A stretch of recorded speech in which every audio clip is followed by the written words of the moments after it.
boys and girls. Good to see you again. Parents, if you did not get a chance to watch the video from last night, it's just the first video, part one, and it's like the first 5 or 10 minutes. Just a lot of really important information that I put in there. We have been in training all day today. First grade has come up with a newsletter. I will probably wait and send it this weekend, probably on Saturday. There is a sample schedule in there of what the day should look like. It's actually a pretty good schedule. It's definitely, the kids should not have any problem with it because it's a lot less than what we would normally do in a day. And it gives them a lot of time also to get out and get outside.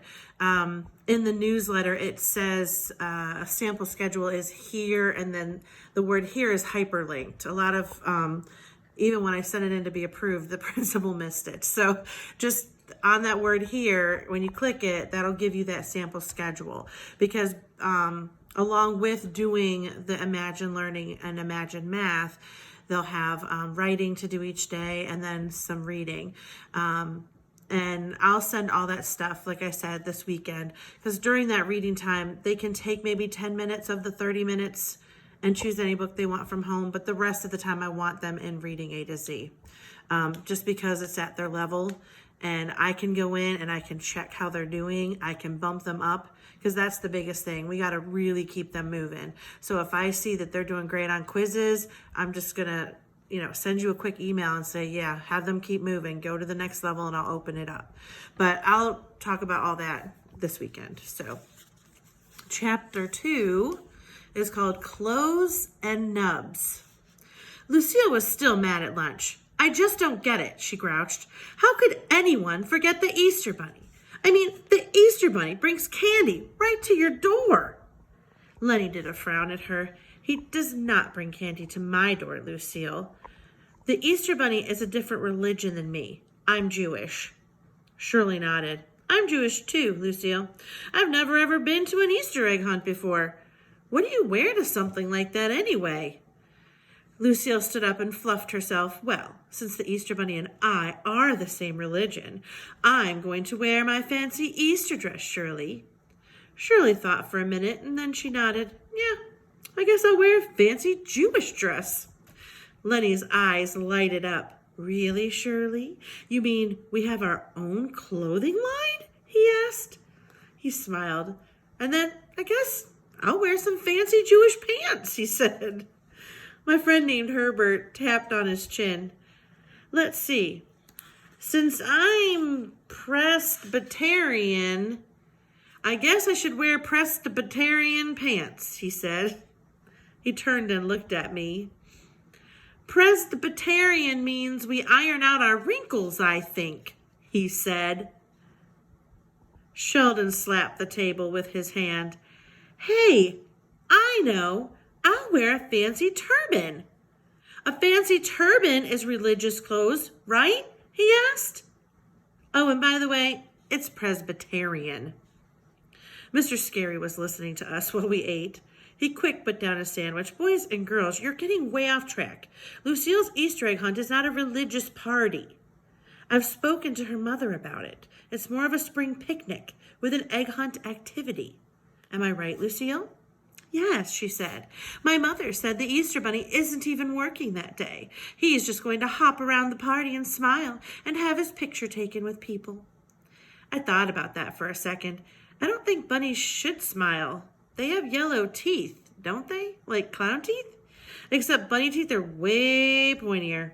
Sheldon nodded. Yeah, my Aunt Bunny, she's got a pointy tooth. She can stab a pickle with it, and then the pickle just stays there. All of us just stared at him. Sheldon has the interestingest family I've ever heard of. Lucille did a big breath. Well, I don't even care about pointy bunny teeth. Bunnies have cute floppy ears and puffy fluffy tails and itchy twitchy little noses. I kept on picturing their teeth. Bunny teeth can nibble your head into a nub, I said. No, they cannot, Junie B. Jones. Oh, yes, they can, Lucille. Whatever your last name is, I said. I saw it on Oprah. Mr. Scary glared at me. I ducked down in my seat and I quieted my voice. Oprah has a lot of nub information, I said. Mr. Scary glared at me again. I started to squirm. Teachers can spot a lie from a mile away. At recess, Lucille told us more about the party. She said there was going to be lots of delicious food to eat, plus also there was going to be an exciting prize for the Easter egg winner. And wait till you hear this. My daddy is going to hide a real pretend golden egg, and whoever finds the golden egg will win the grand prize of the day. And that is a fabulous play date with me, Lucille. She twirled around and hugged herself. And it's not just any old fabulous play date with me either, she said. The winner is going to get to go swimming with me in my heated indoor swimming pool that we just had enclosed. She did a little shiver and rubbed her arms. Woo! Isn't that exciting? She asked. Don't you just have the tingles? She looked around. Well, don't you? Doesn't it make you tingle all over? She asked. All of the children kind of looked at each other. Herbert rocked back and forth on his feet a minute. I think you mean the tingles. Jose nodded. See, Lucille, you definitely mean the tingles. Lucille squinted at them. Tingles, tinkles, I don't care. The point is, a play date with me gives you goosebumps on your arms. She said, just look at your arms, people. Don't you see them? Don't you see the goosebumps? All of us looked at our arms. None of us saw goosebumps. We waited and waited, real patient, and then finally, goosebumps, shouted Sheldon. I see goosebumps, Lucille. He ran to her and pointed. Look at them. Look at my goosebumps. Lucille's face beamed. Oh, Sheldon, those are the goosebumpiest goosebumps I've ever seen. Thank you, Shelzy. Thank you for those goosebumps. After that, she gave him a big hug and then waved her fingers at us. Well, ta-ta, everyone. It's time for me to go look at myself in the cafeteria window. Then she shook her shiny hair and she skipped away. Sheldon kept on standing there. He was shocked from that hug, I think. And then all of a sudden his whole face lighted up and he began to shout. Lucille, wait up! I'll look at myself in the cafeteria window too, he shouted. He took off skipping after her. I smiled to see that. I think Sheldon has a crunch on Lucille, I said to my friend Herbert. Herb looked at me kind of funny. You mean a crush, Junie B. He has a crush on Lucille. I started to laugh. Don't be ridiculous, Herbert. It's definitely crunch, I said. I am excellent at expressions. Herb looked funny at me again. I don't know why. After a minute, Sheldon and Lucille skipped past us. They were smiling and giggling and chasing each other.